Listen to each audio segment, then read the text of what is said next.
High, how is going on? আশা করি আপনারা সবাই ভালো আছেন।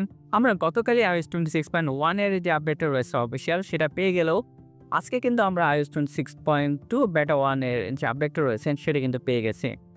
আজকের এই ভিডিওতে দেখাবো iOS 26.2 বেটা 1 এ আসলে আপনারা কি নতুন ফিচার থাকতেছেন এবং সর্বোপরি এর যে ব্যাটারি লাইফ এবং এর যে পারফরম্যান্সটা রয়েছে সেটা চেক করার জন্য আমরা Geekbench 6 ইউজ করে সেটা এক্সামিন করে দেখব সেটা প্রিভিয়াস আপডেটের থেকে এটা কীরকম পারফরমেন্স করতেছে।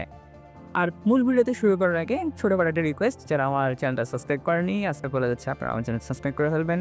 আর চলেন মূল যে ভিডিওটা রয়েছে সেখানে শুরু করা যাক। সর্বপ্রথম আমি আপনাদেরকে দেখিয়ে নিয়েছি iOS 26.2 বেটা 1 সেটা কীভাবে ইনস্টল করবেন। এর জন্য প্রথমে আপনাদেরকে সেটিংয়ে যেতে হবে। সেটিং থেকে আপনারা জেনারেলে যান। জেনারেল থেকে এই যে সফটওয়্যার আপডেট নামে যে অপশনটা রয়েছে সেখানে যান। সেখানে যাওয়ার পর আপনাদের যদি বেটা আপডেটটা যে এনেবল করা থাকে তাহলে এই যে iOS 26 বেটা 1 যে আপডেটটা রয়েছে তো সেটা কিন্তু পেয়ে যাবেন আর কি। তো সেটা ইনস্টল করার আগে আপনারা আপনাদের ফোনটিতে পাসওয়ার্ড দিয়ে নেবেন। তাহলে কিছুক্ষণ তারা ওয়েট করাবে। তারপর এখানে একটা টার্মস অ্যান্ড কন্ডিশনের একটা জিনিস চলে আসবে আর কি। তো সেটা অ্যালাউ করে দিলে আপনার iOS 26.2 বেটা 1 এর যে আপডেটটা রয়েছে সেটা ইনস্টল করতে পারবেন।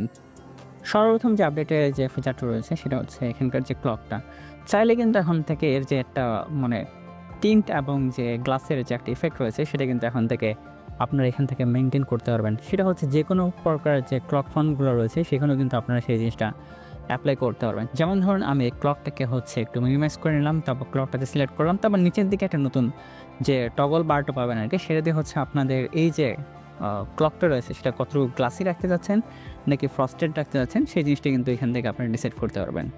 আর এই জিনিসটা শুধু একটা ফর্ম না, এখানকার যতগুলো ক্লক ফর্ম রয়েছে সবগুলোতেই কিন্তু এই যে আপনাদের যে ইন্টেন্সিটিটা যেটা রয়েছে আর কি গ্লাস এবং ফ্রস্টেড সেই জিনিসটা আপনারা অ্যাপ্লাই করতে পারবেন।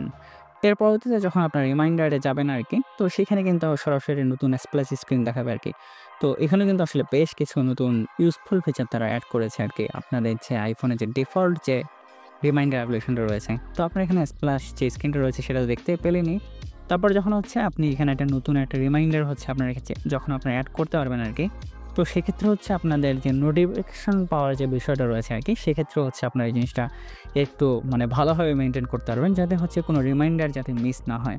তো এখানে আপনার রিমাইন্ডারটা অ্যাড করলেনি, তারপর সেই যে রিমাইন্ডারটা আপনারা অ্যাড করেছেন সেটা যদি আপনারা সিলেক্ট করেন আর কি, যাতে এই জিনিসটা আপনারা কখনো ভুলে না যান বা কোনো কিছু না হয় আর কি, তো সেখানে কিন্তু আপনার আর্লি রিমাইন্ডার পাবেন এবং এটার যে রিমাইন্ডারের যে বিষয়টা রয়েছে আর কি যে প্রায়োরিটিটা যেটা রয়েছে সেটা কিন্তু এখন থেকে আপনারা নিয়ন্ত্রণ করতে পারবেন। যদি এখানে প্রায়োরিটিটা আপনারা ম্যাক্সিমাম দিয়ে রাখেন তাহলে সেক্ষেত্রে আপনাদের কোনো রিমাইন্ডার মিস হওয়ার কোনো চান্সেস থাকবে না।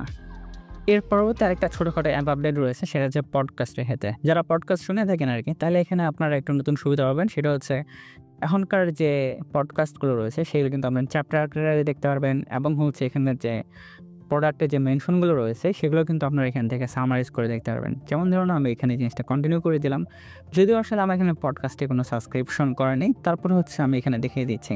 যখন আপনারা এখানে কোনো কিছু শুনতে যাবেন আর কি বা যদি কোনো কিছু আপনি লিসেনিং করতে থাকেন তাহলে কিন্তু আপনার চ্যাপ্টার এবং এপিসোড ওয়াইজ আপনারা সিলেক্ট করে আপনার সেই যে পডকাস্টটা রয়েছে তো সেটা আপনারা শুনতে পারবেন।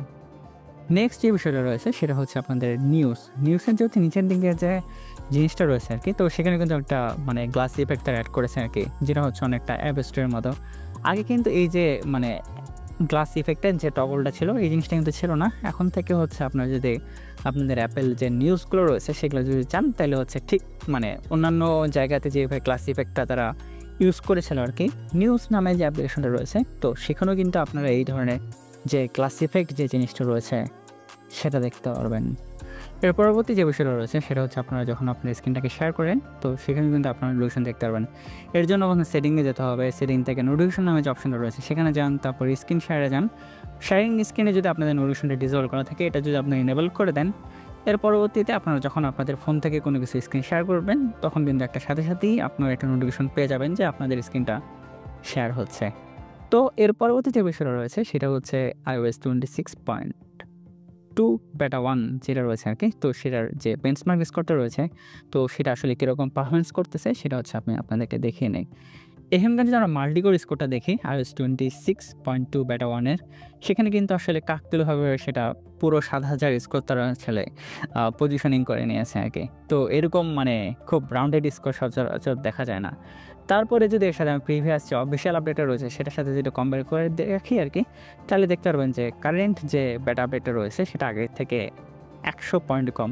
সো এখান থেকে বলা যেতে পারে এই যে আপডেটটা রয়েছে তো সেটা আসলে ইন ফিউচারে এটা আরও একটু অপটিমাইজ হয়ে নেবে। তো আপনারা হচ্ছে এখানকার অফিসিয়াল যে আপডেটটা রয়েছে তো সেটা আসা পর্যন্ত আপনারা ওয়েট করেন। তো আজ এ পর্যন্ত, এতক্ষণ ধরে আমি আপনাদের সাথে ছিলাম অর্ক। যদি ভিডিও ভালো লাগে থাকে ভিডিওটি লাইক, আর যারা এখন পর্যন্ত আমার চ্যানেল সাবস্ক্রাইব করেননি আশা করা যাচ্ছে আপনারা আমার চ্যানেল সাবস্ক্রাইব করে শুনবেন।